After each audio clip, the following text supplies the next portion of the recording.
بسم اللہ الرحمن الرحیم۔ السلام علیکم۔ برسر روزگار ہونے اور رزق میں اضافے کے لیے آیت اللہ تقی بہجت رحمۃ اللہ علیہ کا بتایا ہوا ایک مجرب عمل۔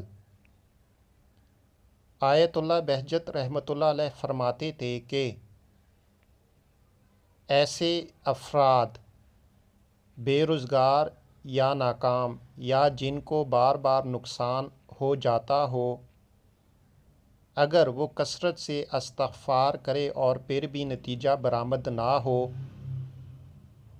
تو سمجھ جائیں کہ یا تو انہوں نے اس ذکر استغفر اللہ کو کم پڑھا ہے یا کامل اعتقاد سے نہیں پڑھا ہے، ورنہ ممکن ہی نہیں ہے کہ اثر پذیری نہ ہو۔